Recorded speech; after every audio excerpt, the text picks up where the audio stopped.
Je m'appelle Pierre-Marie Dru, je suis producteur-éditeur de musique et une grosse partie de mon activité avec ma société qui s'appelle Pigalle Productions consiste à superviser des musiques de films. Et il y a un deuxième type de métier qui est producteur exécutif musique, c'est-à-dire qu'on s'occupe de tout ce qui est lié aux enregistrements jusqu'à la livraison des mix qu'on donne au mixeur du film à la fin d'un film, d'une série, d'un téléfilm, d'un projet comme ça. C'est tout ce qui est à voir avec la musique.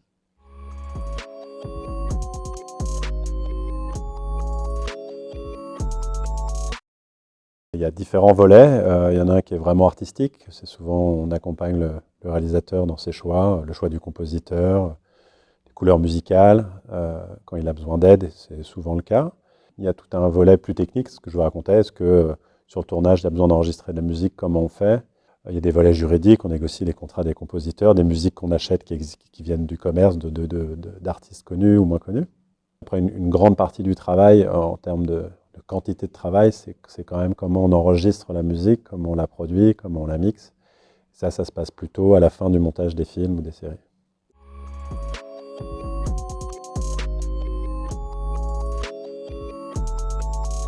Alors, j'ai travaillé sur en fait, très peu de films d'animation, donc je ne peux pas vraiment complètement comparer. Mais la quête est la même. C'est de faire quelque chose d'unique, de singulier, de profiter du fait d'avoir un film comme ça de 1h30, 2 heures, 2 heures et demie pour créer une œuvre musicale particulière. Donc du coup, à partir du moment où on fait un film en prise de vue réelle ou en film d'animation, on va dire que si on est avec cette philosophie-là, c'est assez proche. Ce qu'il faut faire, c'est qu'il faut réfléchir très tôt. Je parlais de l'histoire, en fait, on accompagne un scénario. Qu'est-ce qu'on imagine? Réfléchir évidemment avec le réalisateur, quels sont ses goûts. Qu'est-ce qu'il veut faire passer aussi avec son film. Je ne suis pas toujours un amateur de couvrir les films de musique. Il y a des films très silencieux et que j'adore. C'est un rapport à la musique aussi. Après, ce qui change, c'est ce que je vous disais. S'il y a vraiment des performances live à superviser sur un film en prise de vue réelle, c'est des choses qu'on n'aura pas complètement sur le film d'animation. Mais en même temps, dans le film d'animation, de temps en temps, on doit filmer je sais pas, un personnage qui joue du piano. Et ça, il faut le faire très tôt parce qu'on va animer, on va faire les dessins sur les mains qu'on aura filmés. En fait, c'est plus le rapport que peut avoir le réalisateur et le producteur qui l'accompagne à la musique qui est important, qu'on fasse un film en prise de vue réelle ou un film d'animation. C'est la place qu'on laisse à la musique qui est importante dans les deux cas de figure.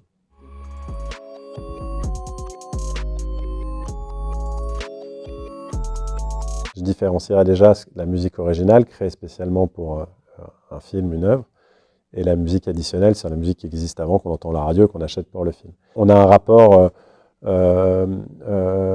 plus fort aujourd'hui à la musique additionnelle. Il y a eu des réalisateurs qui ont compté, comme Tarantino, parce que c'est évidemment des bandes-son un peu compiles comme ça, mais incroyablement bien faites. Donc c'est un art. Hein. Après, c'est vrai qu'il y a d'autres gens qui l'ont fait derrière avec moins de grâce que lui. On a un petit peu trop aujourd'hui, en particulier dans les séries, parce que c'est pratique, une utilisation de thème tracking, de chansons comme ça qui existent dans le commerce. Et dès qu'il y a une émotion, triste, c'est triste. Quand ça doit être dynamique, on met un rock, un truc électro, quand on voit du bois. Et c'est la place dans la réflexion que le réalisateur a sur sa musique qui est importante. Et si jamais il veut faire s'il prend vraiment le sujet musique à bras-le-corps, en général, c'est spécial, que ça soit de la musique originale, que ça soit de la musique additionnelle ou un mélange des deux.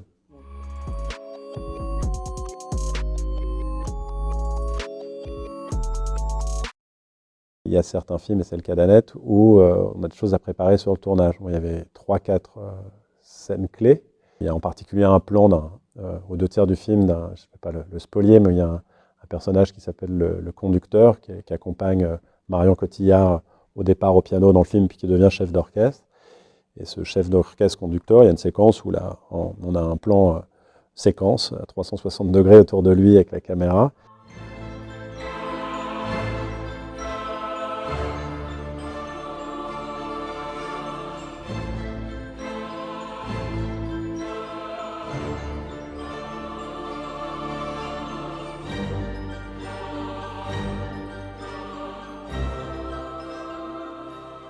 C'est l'orchestre qui est en train de jouer live, il ne faut pas qu'on voit de micro. Il y a une façon de mettre des micros au-dessus d'un orchestre pour bien l'enregistrer, pouvoir le mixer après. Et donc on a fait des tours de magie pour y arriver, c'est-à-dire cacher ces micros, mettre des oreillettes à certains des chefs de pupitre pour qu'ils puissent entendre le clic, c'est-à-dire le rythme, parce qu'il faut jouer en rythme.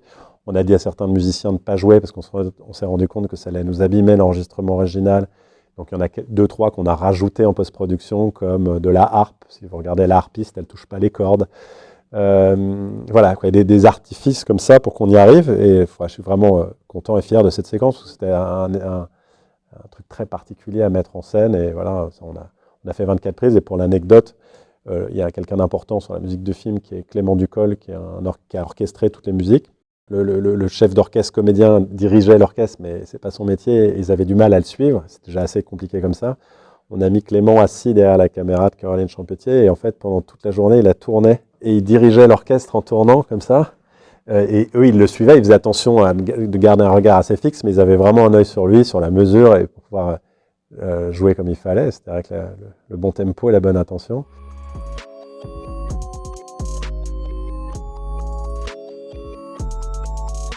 « 80% de toutes les chansons qu'elle chante, c'est sa voix partout. Et il y a des moments où on a travaillé avec une chanteuse lyrique, on a cousu les deux voix.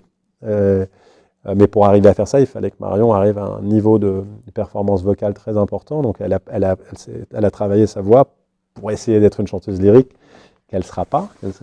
Mais elle avait atteint un niveau assez fou à l'entrée du tournage.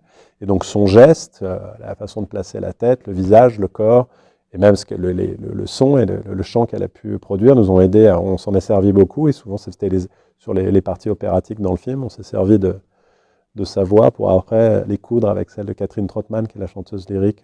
Et je crois que sur Edith Piaf, c'est du doublage.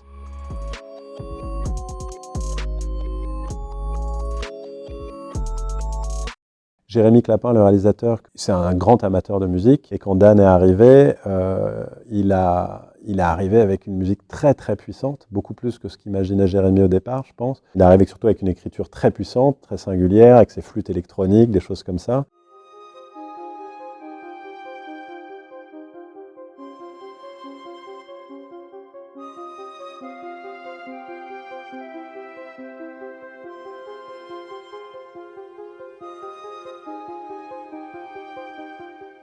Et maintenant, quand on voit le film, on se dit c'est la musique du film, mais pendant très longtemps, plein de gens de l'équipe, le monteur, d'autres gens se sont posé la question si c'était vraiment ça, ça devait être ça la musique.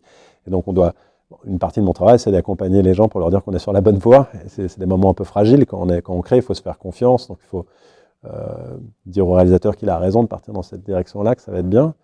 Puis après, ce qui était assez génial, c'est qu'il y avait aussi des musiques additionnelles, on en parlait, qui étaient calées dans l'animatique de départ, des raps, des chansons. Et j'avais déjà envie, moi, au début, d'enlever tout ça et de me dire on peut peut-être faire une œuvre originale 100%. Et quand Dan est arrivé, il était complètement dans cet état d'esprit. Et comme il a un talent fou, et on a refait les raps.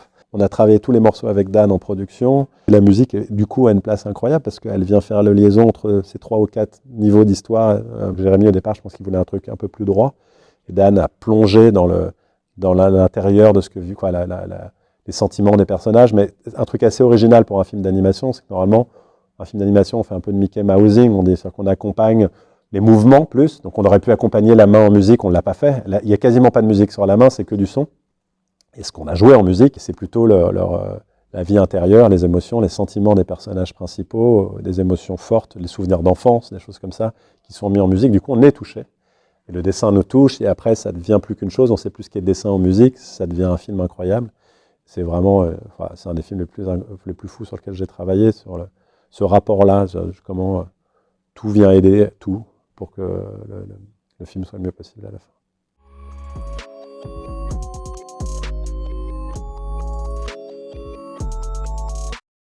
Paul Thomas Anderson, quand il travaille sur There Will Be Blood avec Johnny Greenwood, c'est la première fois qu'il travaille avec Johnny Greenwood, qui est le guitariste de Radiohead, et il va le chercher très clairement parce qu'il est guitariste.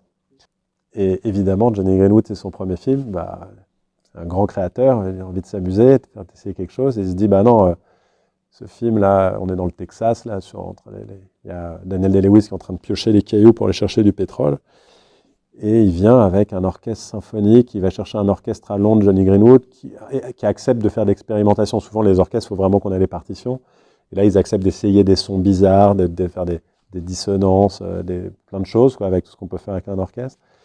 Et il vient avec une partition très étonnante, et il la présente à Paul Thomas Anderson. Et le génie des grands réalisateurs, et c'en est un, c'est de se dire, en fait, ce que m'amène ce monsieur, c'est peut-être beaucoup mieux que j'avais imaginé avec des guitares du sud des États-Unis, des guitares slide, des choses comme ça. Donc je crois que les grandes bandes son, et c'est le cas de J'ai perdu mon corps, c'est pour ça que je parlais de ça, c'est unique, c'est nouveau, et on a laissé la place au compositeur, qui est le troisième auteur du film, après le scénariste et le réalisateur, de prendre toute sa place et d'amener quelque chose de particulier. Ça, c'est très important. Il faut se faire confiance.